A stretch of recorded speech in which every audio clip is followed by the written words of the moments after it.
Hello, hello, and welcome to Artpop Talk. I'm Gianna. And I'm Bianca. Bianca, how does one make the Tudors or a Game of Thrones even spicier? I feel like you throw in some pop music and you throw in some art history and you get a little bit of magic in the mix. Yay! I think you're right. Not only could you not be any more right, but neither could our girl, the one and only, the Queen Halsey. Today, we are talking about Halsey's fourth album, If I Can't Have Love, I Want Power. We're going through the album itself and the cover art that took the art history buffs by storm. And lastly, we're diving into the 50-minute film project that was exclusively released in select IMAX theaters in tandem with the album. If I can't have love, I want an art pop talk.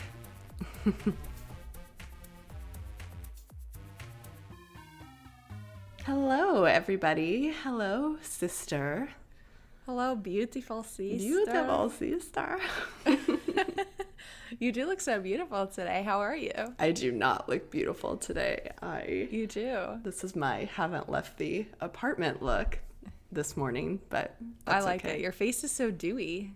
Ugh, that might just be sweat. I don't know. I'm broke, so I keep the air conditioning down, not a reasonable temperature. I do not go below 74 degrees. Yeah, mine's at like 77. Yeah. But it's probably a little cooler here than it is in OK. A little bit, but Bianca, I'm about to see you very soon, and I feel as though, it'll be a little bit chilly up there. I know. I'm so excited. Gianna is coming here in 2 days, and it feels so weird that we're recording, and then by the time the episode is out, you're going to be here. We're going to be hanging out. Oh, yeah. Well, there was a lot of fun things happening in the art world this week. I feel like there were just a bunch of different little art news stories, including the Tiffany ad with Beyonce, Jay-Z, and a surprise Basquiat in Tiffany blue. Yes, that was odd. A little bit too convenient, if you ask me. You all know how I love a good conspiracy theory, and I think this just might be that.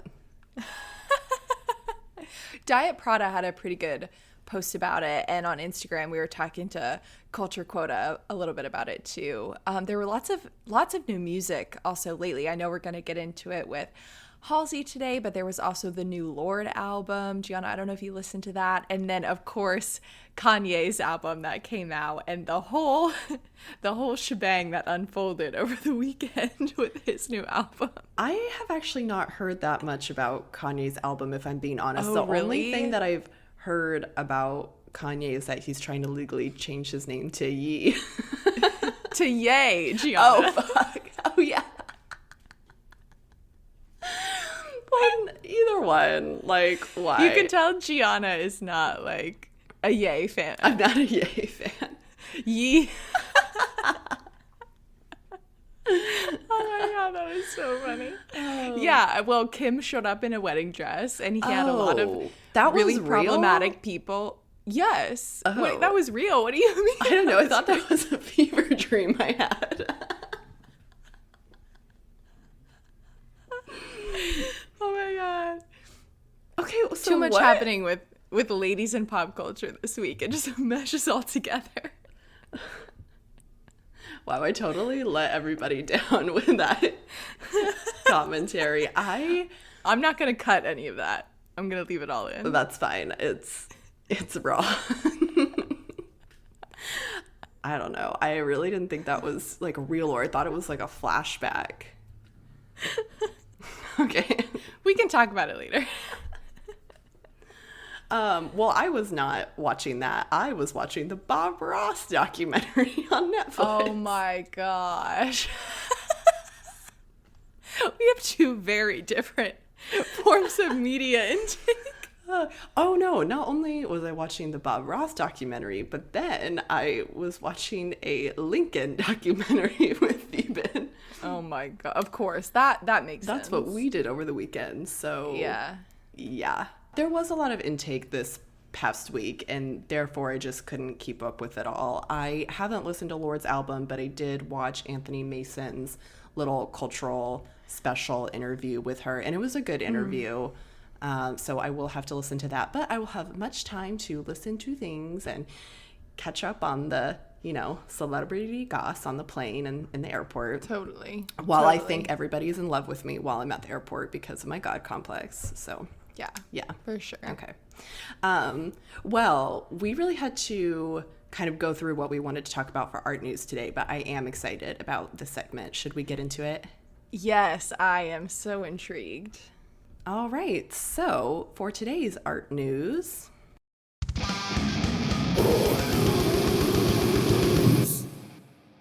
keeping in line with today's music theme, today's art news is about Nirvana's Nevermind album cover art. So, looking at an article from The Hollywood Reporter, they write that, quote, Spencer Eldon filed a lawsuit in California federal court against Nirvana, Universal Music Group, Warner's Records, music mogul David Geffen, and band members, even the late Kurt Cobain, via his estate and 3 individuals who oversee it, including his widow, Courtney Love, the photographer, and others. So he is suing a bunch of people. Eldon alleges the image depicts him, quote, like a sex worker, grabbing for a dollar bill that is positioned dangling from a fishhook in front of his nude body with his penis explicitly displayed. He also claims he had a, quote, reasonable expectation that the images depicting him would remain private, and maintains his legal guardian didn't sign a release authorizing the use of the images. So according to this article, there's a guy named Brian Sullivan, an entertainment litigation partner at Early Sullivan, and he said that the suit is ridiculous, and that even if there wasn't a written agreement, which he doubts, Eldon claims are weak. Quote, I think it is highly unlikely that the record company would use a photograph for an album cover without verifying the existence of a release signed by the parents, he says. But if there is no release, it does not mean he has claims for child pornography. As to the right of privacy, you can waive it by your actions or by your parents' actions in allowing him to be photographed. Another entertainment litigator with experience in invasion of privacy and right of publicity matters says, quote, there are a plethora of defenses to this suit. He notes, quote, I think what will be most troubling for any judge will be the amount of time that has elapsed since the photo was published. The fact the kid's parents did this knowingly, more or less, but they knew the naked baby was being photographed, and numerous times that the plaintiff himself embraced the photo and sought publicity for himself.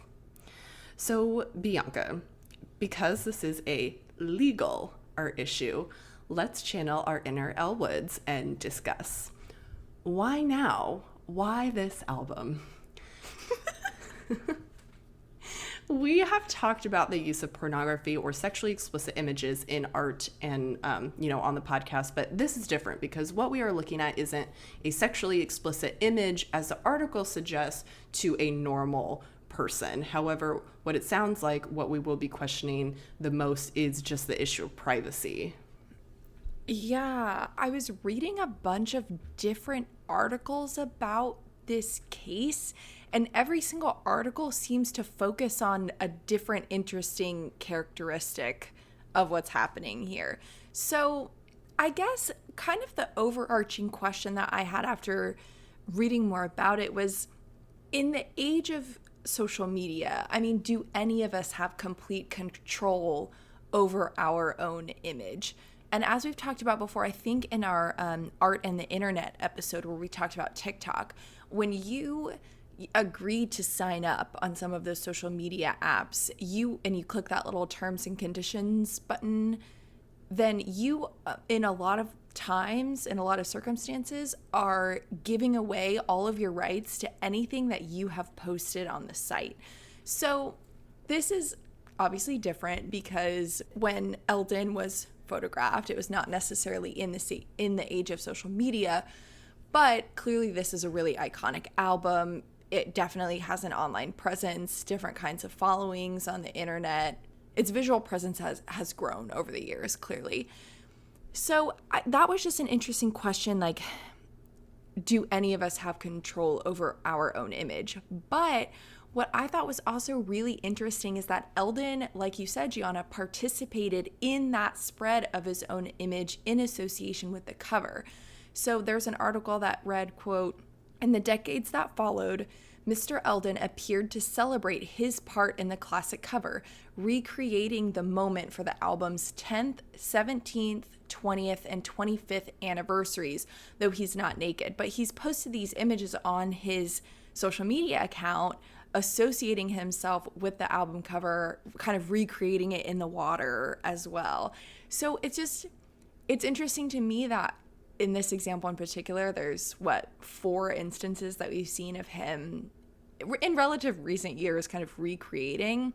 And I had this thought, I guess, obviously he's a baby in the photo, but I had no idea who the baby was until this article came out. So I'm just curious, I don't know, like how much damage did he, I don't know if damage is the right word, but like how much did he contribute in that spread of him being associated with that child, with the baby figure? Because otherwise I would have no idea who he is. You know what I mean? Maybe this is common knowledge for Nirvana fans. They know who the baby is, like they've always known. Maybe I'm just not privy to that kind of information. Then in an interview in 2016 with the New York Post, he was 25 years old at the time, and he said, quote, "It's cool but weird to be a part of something so important that I don't even remember." Now, apparently he's claiming that he has suffered, quote, "permanent harm" because of his association with the album, including emotional distress and a lifelong loss of income earning capacity. So that's another interesting component. I read an article that said something like his parents were paid $200 to take the photo. And so I feel, I don't know, it's like, how can I be the judge of how someone is feeling about the way that their image has been perceived and used over the time? But I don't know, this quote, "a lifelong loss of income earning capacity." Well, that's not necessarily, I mean, it sucks, but at the same time, it's like you did sign this, or your parents did sign this paper, they received $200 for it. Maybe at the time they didn't know what that would amount to.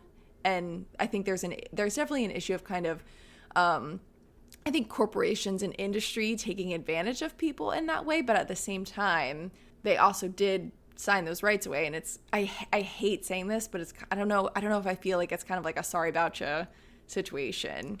Last thing before, if you have anything to add, I also didn't love the way that he talks about him being equated to a sex worker. I just want to say there's nothing wrong with being a sex worker. I know that in the photo he's a child, like he is a baby. So I totally get that. But it's just, personally, I don't think the baby looks like a sex worker, but I don't think of babies as being sex workers. But there's also nothing wrong with adults consensually being sex workers, you know? So that was also just like a little thing, was like, okay, it's not a negative thing, but I understand that you're also a baby here. Yes, Bianca, I agree. And one thing that I am a little bit unclear about is I'm confused about his parents' relationship to the band and how, like, why now? Why this baby? Like, really, like, why Eldon? So I'm a little bit unclear as to that connection as well. I mean, did the band, like, have a bunch of babies lined up and they wanted to pick which one they thought was like the cutest, or was it just like, oh, they knew this family and it was a spur of the moment thing? So that kind of story of how the image was taken, I'm a little bit interested in, and maybe as this lawsuit kind of proceeds, maybe we'll get more information. I agree with what you said about Eldon's explanation and the cringiness of how he feels exploited as a sex worker. But on the flip side too, it's an image of you, and you are allowed to feel about it how you want to feel about it, because it was out of your control as a child, and I get that. So, and also I think to be also devil's advocate about him recreating the image too, I think that also isn't completely white and black. I think when you're part of something so significant, there is this like pressure to also participate in it. And also, you cannot understand the full extent of your trauma and how you feel about something till really later on in your life. And maybe that active participation was part of how he feels now and how it is detrimental to his possible mental health. And I get all that and I respect all that. But I also highly doubt that there wasn't anything that was signed. Obviously, we only know what we know, and we're hearing from both sides. It is kind of fascinating that we don't have this like proof yet. We just have these like litigators on, both sides saying that probably something was signed. But it's like, okay, where's the thing? So this is very interesting, and I'll be fascinated to see what the result is.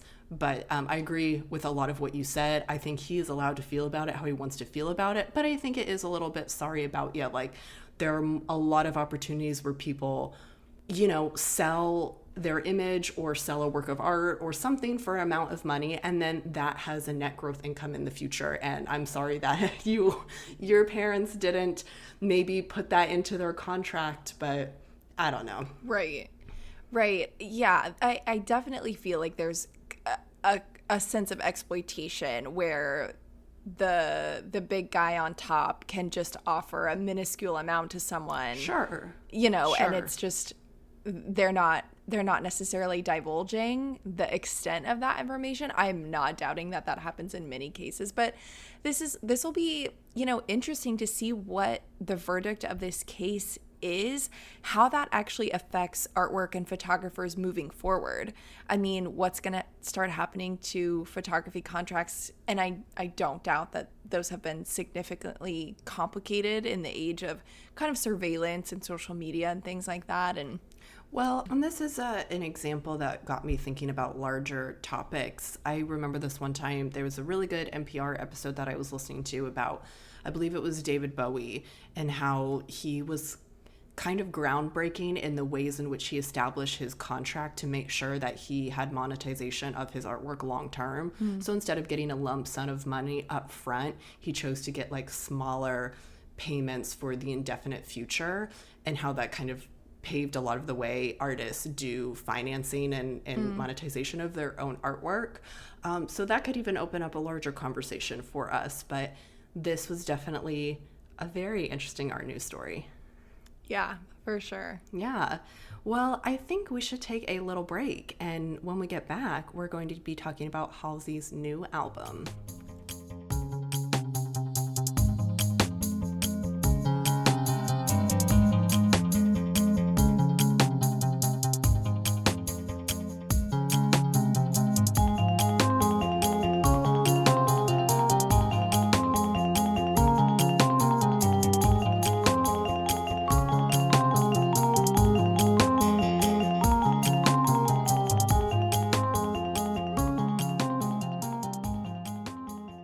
And we're back and ready to get into today's Artpop talk. We'll start off with Bianca giving us some art historical background on a specific version of the Madonna and Child and how the iconic piece of religious imagery is used in pop culture. And now specifically in Halsey's cover of If I Can't Have Love, I Want Power for her 4th album and its unveiling at the Met. Then I will discuss my thoughts and some of the concepts expressed in the If I Can't Have Love, I Want Power short film. And we'll use this time to discuss other iconic religious female figures, mythological figures that Halsey explores, such as Lilith. I think I should also just give a spoiler disclaimer for the second half. Because this is an early release, and if you don't want to, keep paying multiple times to go see this film, I think hearing some of the concepts will better help prepare you, and you'll have a better understanding going into the film that way, because it is a little bit fast-paced. But if you don't like spoilers, to each their own. Everyone likes to experience things differently, so do with that what you will. But we will be discussing the film in the second half. So Bianca, are you ready to get into the Madonna of it all? Oh, absolutely. I love a good celebrity at an art museum, so very excited. On July 7th, Halsey released her latest album cover on Instagram, and at the same time, she released a 13-minute video, on YouTube. And the video is her kind of walking through the Renaissance halls at the Met. And it's so beautiful. Like, it's literally just Halsey in this garb, which we'll talk about, just kind of staring at the camera, then staring at the art. She's walking around barefoot at the Met, and it's really, like, the way she walks is so beautiful. Like, she's just so effortless. I was like, oh, I wish I looked like that, walking through the halls of the Met. But yeah, she's walking around the Renaissance wing, and she stops at these like images and paintings, like a sculpture that depict the Madonna and Child. And then at the end of the video, she is seen at the foot of the stairs in the Met, and there's this big kind of red cloth over this what we know is like a painting or an image. And she walks up to it and she rips the curtain down and unveils her album cover. When it's unveiled, what we're left with is this like really monumentally scaled photograph of Halsey, which was photographed by Lucas Garrido. I don't know if I'm pronouncing that name correctly, but the photograph captures Halsey seated on this enormous golden throne, which is very clearly reminiscent of Game of Thrones and the Throne of Swords. Like, the architecture and the build of the throne itself, just, I don't know, to me it clearly looks like Game of Thrones, which is interesting and kind of like pinpointing a very particular aesthetic, right? So she's seated on this throne and she's wearing a blue dress, like this very elaborate, beautiful crown. Her wavy brown hair is down and one of her breasts is exposed. And then she's holding this infant on her lap, the infant is looking directly out at us, the viewer. And Halsey is kind of in a 3/4 portrait turn where her gaze is actually looking away. She's not looking at us, but the child is, which is pretty interesting.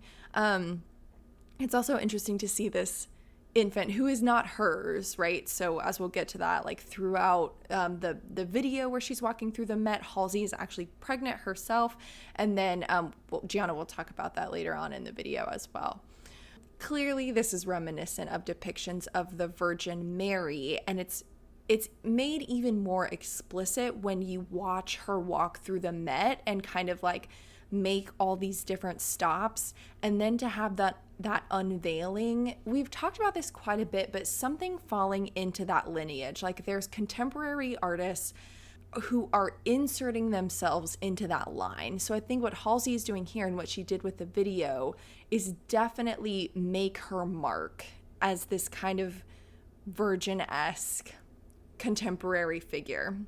On Instagram, the artist wrote, "It was very important to me that the cover art conveyed the sentiment of my journey over the past few months, the dichotomy of the Madonna and the whore. This cover image celebrates pregnant and postpartum bodies as something beautiful, to be admired. We have a long way to go with eradicating the social stigma around bodies and breastfeeding." And in recent years, we've seen quite a few artists kind of utilize museums in this way, which is pretty interesting. In January, FKA Twigs debuted Don't Judge Me, which prominently featured Kara Walker's sculptural fountain, which is on view at the Tate Modern.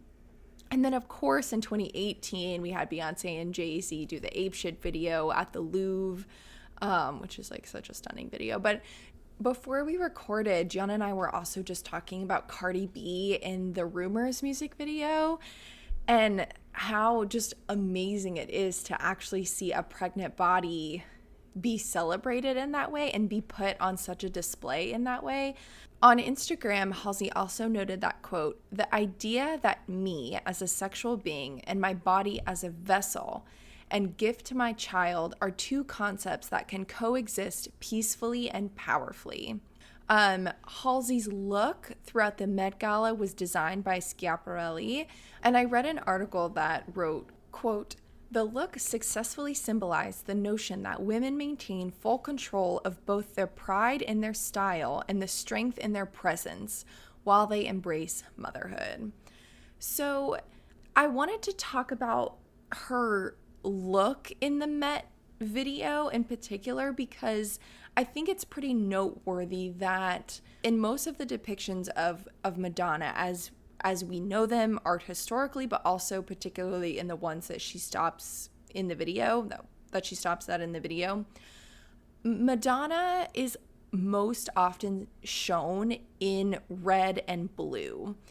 And as we'll get into, in the album cover, Halsey is wearing a blue dress, but it's not necessarily Madonna-esque that we see in the album cover. But whenever she's walking through the halls of the Met, she has this kind of orange cloth, this golden cloth that's draped over part of her body, but also over her head, kind of in the head coverings that we might see in Madonna. And then she has this silver-plated kind of bodysuit that just covers a little bit of her breast and then actually exposes a lot of her pregnant belly.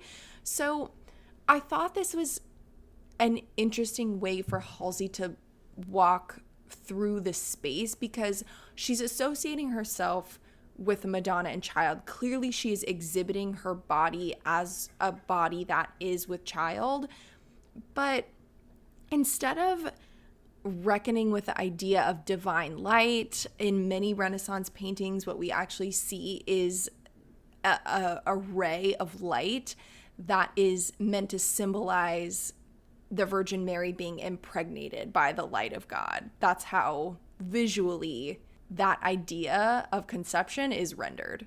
So Halsey doesn't necessarily have a halo on, and she's not wearing red and blue. She's not necessarily that traditional Madonna figure or Virgin Mary figure, but she does have like an interesting choice of this gold cloth, and the cloth and the gilded bodysuit, I don't know, kind of bring forth that dichotomy that she's talking about, this idea of the virgin and then the whore. I'm not saying that the bodysuit in any way makes her look like a whore, but I think that's the imagery that she's kind of trying to evoke here.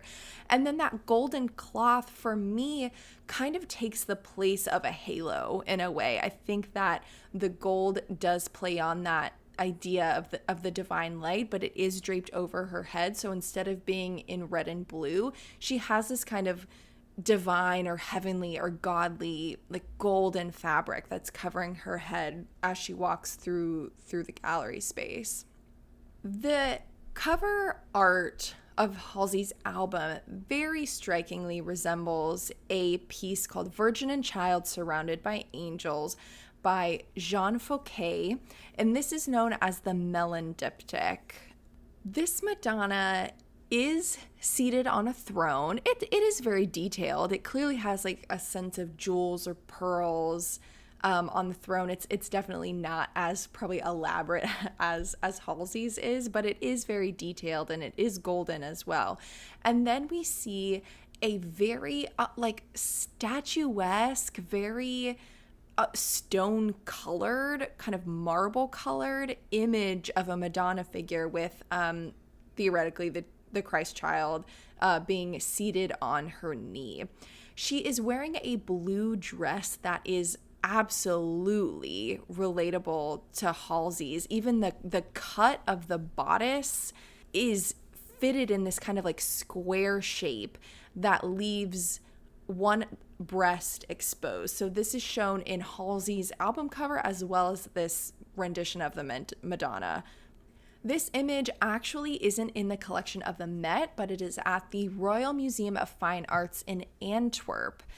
The Virgin in this painted image is believed to be a disguised portrait of Agnes Sorel, the mistress of King Charles VII, who was considered to be one of the most beautiful women of her age. This type of image in particular is known as a virgolactin, a breastfeeding depiction of the Madonna. So in the 12th century, virgolactins became popular amid the surge in Marian imagery. The milk of the Virgin was often interpreted as the life-giving precursor to Christ's blood, which grants eternal life. And I took this gender and visual culture class in grad school where it was taught by a medievalist. And so throughout the course, we talked a lot about the wound on Christ's side and depictions that actually where you see people drinking blood from Christ's wound as if it was equated to a breastfeeding mother, theoretically, the Madonna or the Virgin breastfeeding. Images like this were painted at a time when most wealthy women were able to hire wet nurses. And so the Virgin actually became more aligned as a symbol for common women. And this imagery fell out of favor in the aftermath of the Protestant Reformation and the Council of Trent on the grounds of propriety. So this is a really interesting image for Halsey to rely on. And I was reading an article that said, in this way, quote, Halsey's own bare-breasted image recalls earlier exaltations of pregnant and postpartum bodies as something beautiful to be admired, which is what she was talking about on her Instagram caption. So this idea of Agnes Sorel being a mistress, theoretically taking on that kind of horror connotation that Halsey is bringing up, but also being replicated or rendered in this image of the Madonna and Child, I think is really, really evocative, and that really comes together well for the content that Halsey is trying to portray in her cover art, throughout the lyrics in her album, and as we'll get into, the film. Yeah. Oh my gosh, I love this. I like the analysis of her outfit based in the space. I think obviously Madonna and Child is very iconic. We could do a whole thing on that. We've talked about the complexities of motherhood on the podcast before. And she's also not the first pop culture artist to do this. So often, as you mentioned, even what we're starting to see with Cardi B, what we saw when Beyonce or Nicki had their pregnant bodies, and how that was displayed in a very artful, nostalgic kind of way was very interesting. She's just giving us a lot more with this.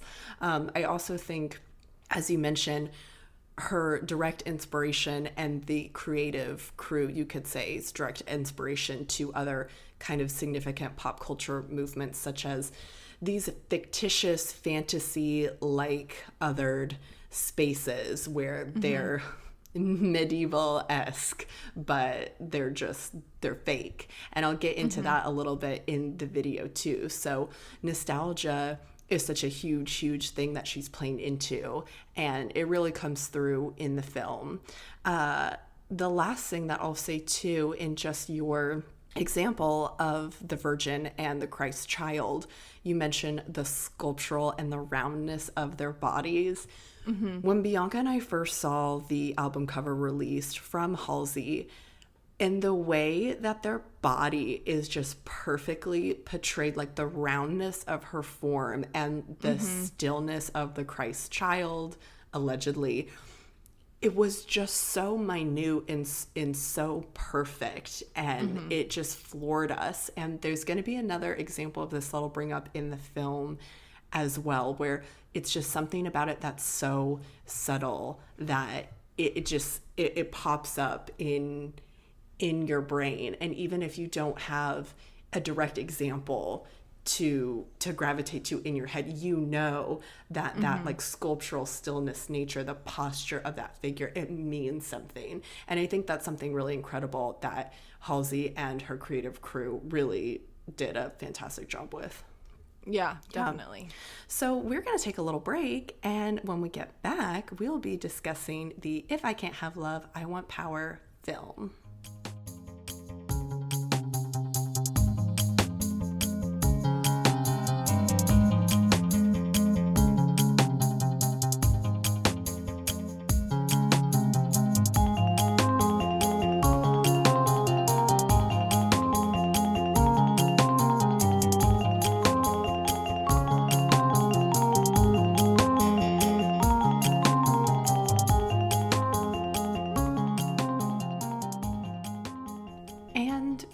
Back.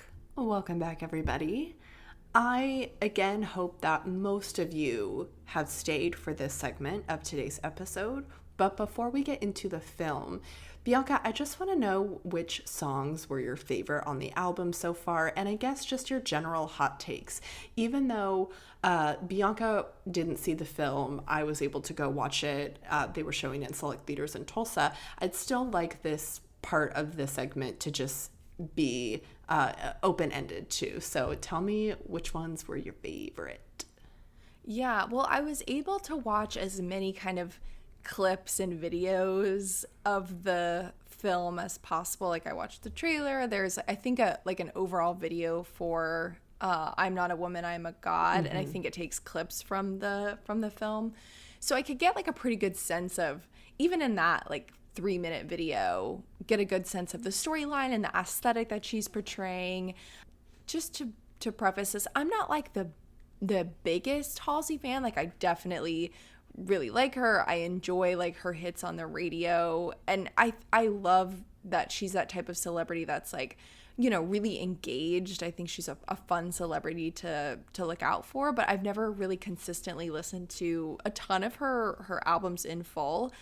But I was really impressed by the story that she was so easily able to tell us with this album. Of course, we've been diving into the images of it for Artpop Talks purposes, but when I listened to the album, I really did a good sense for what she's trying to tell us here with her song. So my favorites were probably Honey and Lighthouse. I think Lighthouse was wild in terms of its lyrics.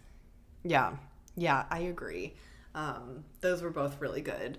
And I think even Honey, too. I mean, a big part of, I think, why this project was very interesting as well is kind of juxtaposed with other female pop culture icons that we've gotten. You know, this project really explores not only the childbirth of it all, but the sexuality of it all, in which not only is Halsey more sexually free, but she also doesn't identify as just with she pronouns. She also goes by she and they. And I think that part of her identity isn't really specifically addressed. It's more just about the birth journey of it all. But I don't think it needs to be. Like, there are, but I like that we can have conversations about how there are many types of people who are able to give birth. Right. It's not just quote unquote women's bodies who are able to give birth. And I think that's something really important. And I think Honey does a good job of kind of not being overly explicit in that. That's not necessarily what it's about, but I think it's nice to see an album about birth play with identity in that way. I agree. The interesting thing about Honey is that song was not in the film. So, and this is all to preface too with the experience of going to watch the film, is that it was a little bit tricky because it's 50 minutes, it's very short, and it's very fast paced to fit in this whole narrative in that short span of time. If I had access to it on the internet, I would watch it like once just for the joy of watching it, and then go back and do like a deeper analysis and watch it the second time. Basically how I also like to view art, you know, look at it for pleasure and then get down into the nitty gritty of it. So I was trying to kind of do both in one. And so that's why I also say, let me do that for you so you can listen to this. And then if you do want to go see it, or even when it just comes out on, you know, the internet, whenever that does happen, then you don't have to have that experience. But I thought it was interesting that Honey is left out. But the film didn't end up being so much about sexual exploration with other people as it did just about birth. So I understand why it was left out, although I think it is a strong song on the album. So I would like to just break down the synopsis of the film. The trailer told us a plotline from the beginning, quote, "The film is about the lifelong social labyrinth or sexuality and birth. The greatest horror stories ever told were buried with the bodies of those who died in the labyrinth." So something interesting to keep in mind is that none of the lyrics or the songs explicitly are talking about birth or address childbirth. The lyricism is entangled with things like romance, sexuality, complexities of power, and mental struggles. And I think that very much falls in line with how we kind of see pop music play out. So I don't think there's much surprise there.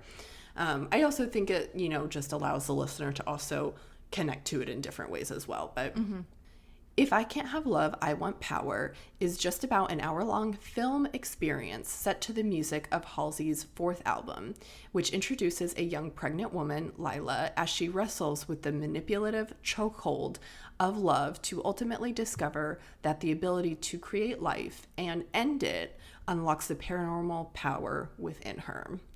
And this paranormal power we'll get into a lot at the end. That's where I see that comparison with Lilith really come into play. So that's going to be especially important. So with all this in mind, going back to the nostalgia in the film experience, and even Bianca and I were just talking about that, within them songs themselves play a very important role.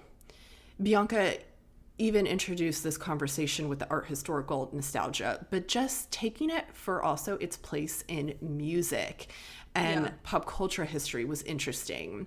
But I think when you do watch this film, really pick up on that, see what other contemporary works of art, music videos that you think of. I think that's a very interesting kind of part of this experience. But first, taking a little bit of music video history into account, I think this nostalgia really traditionalizes music videos and how originally it was this plot or scene that was acted out, maybe even by the actor or by the singer, and it just played out while the song played over it. The artist wasn't always dancing and singing to their own music.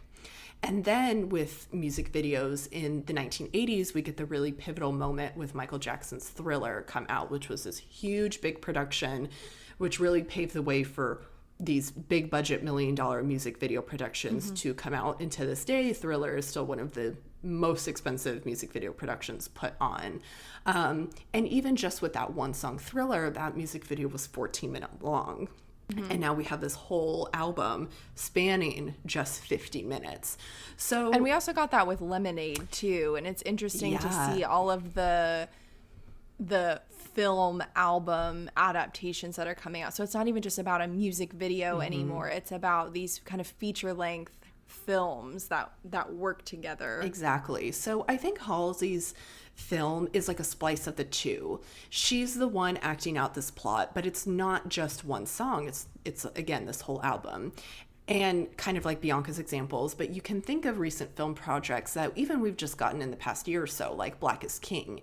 However, that project had more familiar music video elements, creating a project or formula that we are more used to, the artist singing and rapping, but also directing her attention towards us. The same thing could be said for Thriller. So that is not the case for If I Want Love, I Want Power. So let me just kind of set the scene for you, the plot line for you very quickly before we get into the nitty-gritty of it all. So the film starts with Lila's husband, the king, found dead, with these aristocratic or royal court people of sorts surrounding him.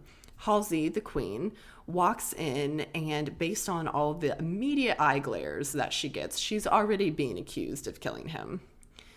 So she catches a glimpse of her reflection in a mirror while she's standing over the king's dead body. And what reflects back is an image of her, but an untamed version. And that's how I would recall or recollect on this figure, as an untamed version. This reflection of her appears in other instances as well, such as in a dream that also helps to foreshadow her pregnancy. Early on here, there is another foreshadowing moment as well.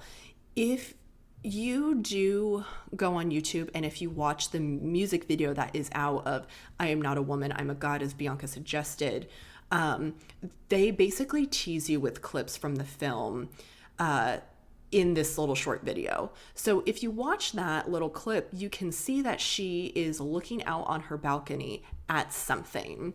And we don't know exactly what it is yet, but it does turn out it is alluding to her death, as at the end, she is sentenced to be beheaded. And a little bit TBL on that, we'll get to that. At this point, after the king dies, and this untamed Lilith-like figure comes to her in a dream, the song titled Lilith is introduced, and she's seen peeing on what I think is wheat or barley, based on some research and also period movies that I've seen, like The Great, they do this in. So essentially, this ancient pregnancy test can go all the way back to Egyptian history, and that's so if the interesting. plant sprouts or like germinates, you're pregnant. That is so interesting. Yeah, and I don't know if that, if even if you pee on it, if it is going to germinate. I mean, who knows? I didn't go that deep into it, but I did find an article called History of Peeing on Stuff, and I will link it for you guys. So she also attends the king's funeral, and we see flashbacks of him being abusive also. And we do see little points of this interspersed throughout the film. After this funeral, Halsey is then seen out and about with her harlot friends, getting drunk, acting nasty, and her behavior is being watched by the court. After she comes back, to her room, she sees that the plants that she pissed on are looking a little fresh, and she's like, OMG, I'm pregnant. Then at this point, the song Lighthouse is used to encapsulate her time span, kind of locked away in her tower-like-ish setting of her room, and symbolizes her kind of entrapment in this society, in this kingdom. And, it shows us time spans like 2 months, 3 months, 5 months into her pregnancy until she's ready to give birth. So before she's ready to pop, there's actually this trial of sorts. And it's a big moment in the film because we get quite a bit of dialogue here. And there's this conversation between her and this aristocratic dude who is putting her on trial. She claims her behavior is out of mourning of the death of the king, but the court doesn't buy it, and they tell her that they are going to kill her after the baby is born. So not to make a long story short, but that's essentially what happens. The only thing keeping her alive for that time span is because she is carrying a child of royal blood. Also, if the child were to be a girl, they would toss the baby in a river. But if it was going to be a boy that could be an heir to this kingdom, they'll keep it, but they will have no use for her after that, since she is not of royal blood or royal descent. She's just the vessel. She's just the vessel. So when she is beheaded, however, her body kind of disappears, and it was almost a little bit hard for me to tell just because the setting is a little bit dark. But the film ends right after her head is chopped off. And when the credits roll, it shows our queen alive and walking over a lot of the dead bodies of the aristocrats in this kingdom. And also her attire changes as well. It's a little bit of a splice between like the trappings of a queen and also how she was dressed as the Lilith untamed woman. And so it's a little bit of this hybrid of the two. After the moment she is beheaded, we do get a glimpse of what appears to be this divine looking figure based on the golden headpiece that completely surrounds the front of this woman's face, which is Halsey. But it took me a little bit I was like, is it Halsey? Is it not? Because the decoration on her body is so overpowering, and the makeup. But it is what I'm assuming to be Halsey. And there was something about this divine figure that just got me.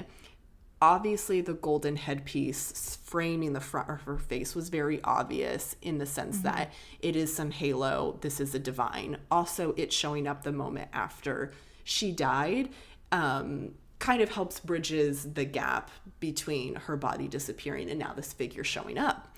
However, what I was telling Bianca earlier was there's just a subtle gesture that she does with her body that just harkens back to a lot of the imagery that Bianca was showing us earlier. When it comes to holy figures, she has this little tilt to the side of her head. She has a little bend in her knees. Her hands are all the way down. Her arms are all the way down to her sides, but her hands are just slightly built up. And it just reminded me of a very statuesque, very still, one point poorly perspective, old school gold-leafed painting. And it was so subtle and so beautiful. I just really loved this figure.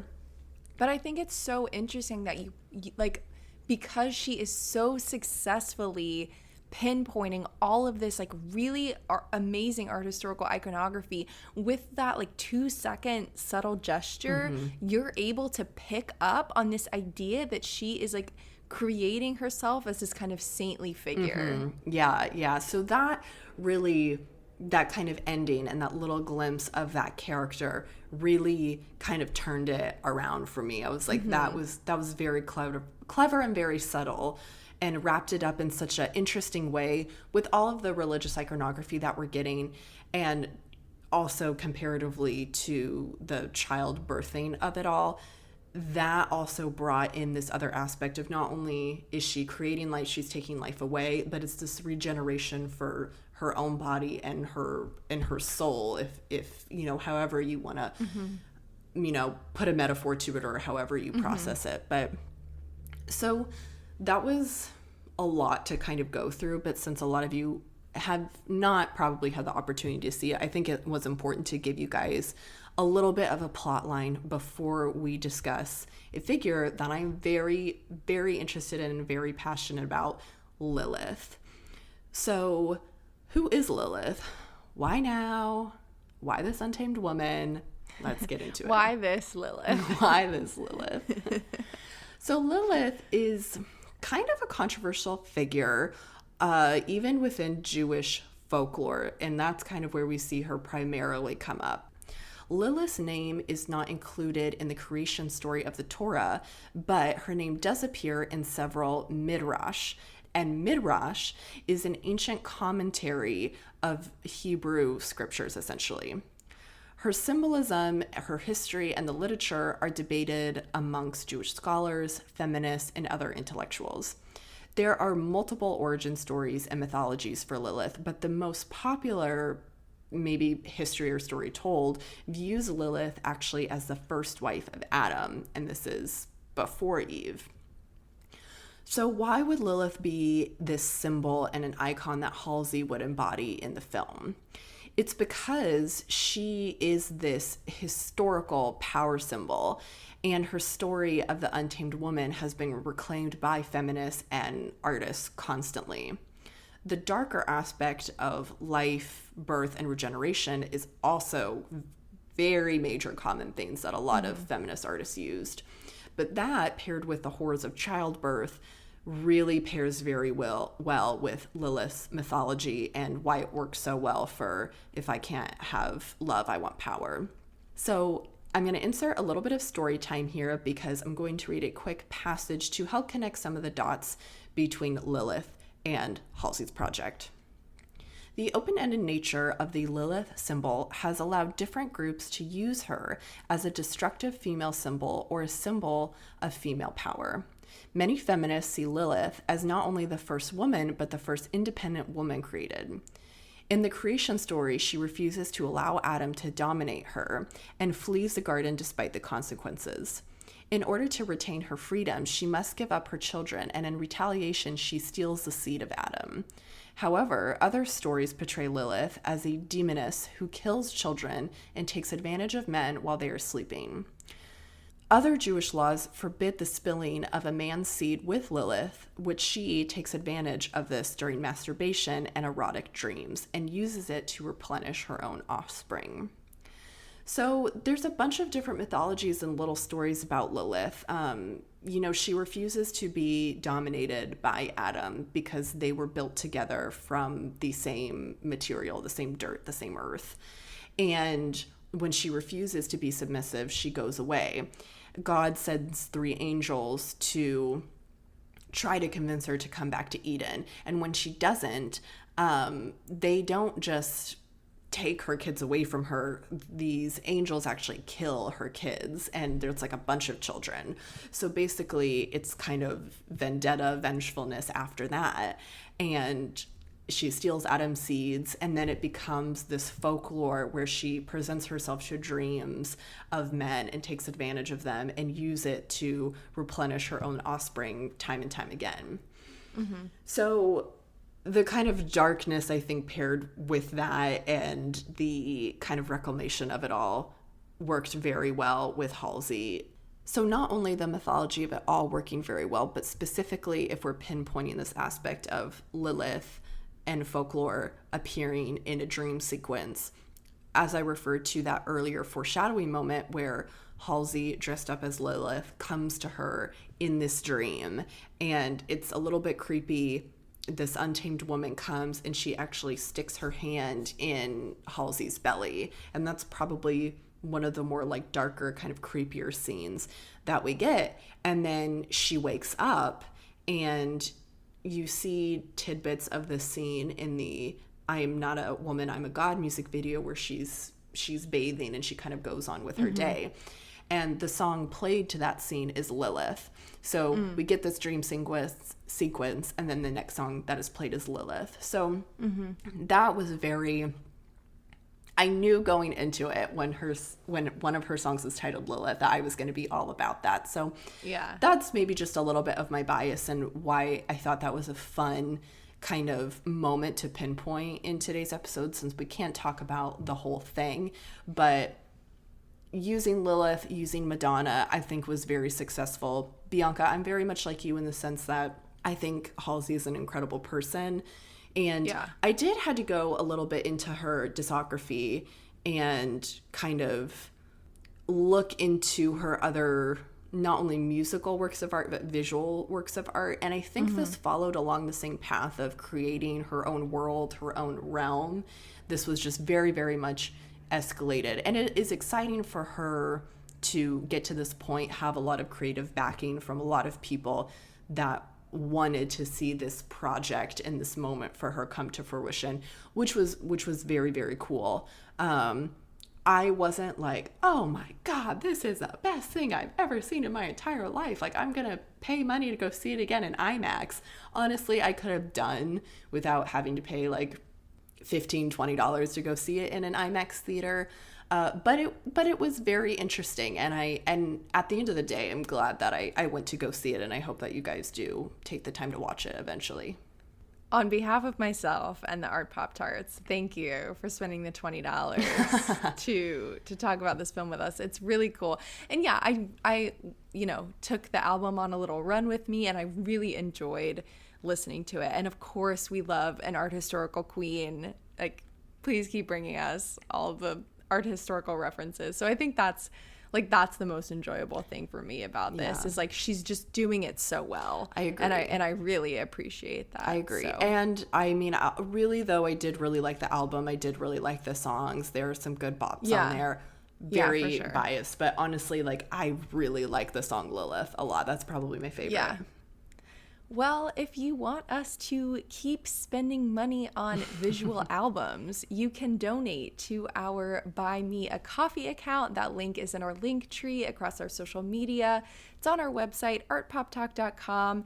If you have any questions, comments, concerns, happy thoughts, feel free to email us at artpoptalk@gmail.com.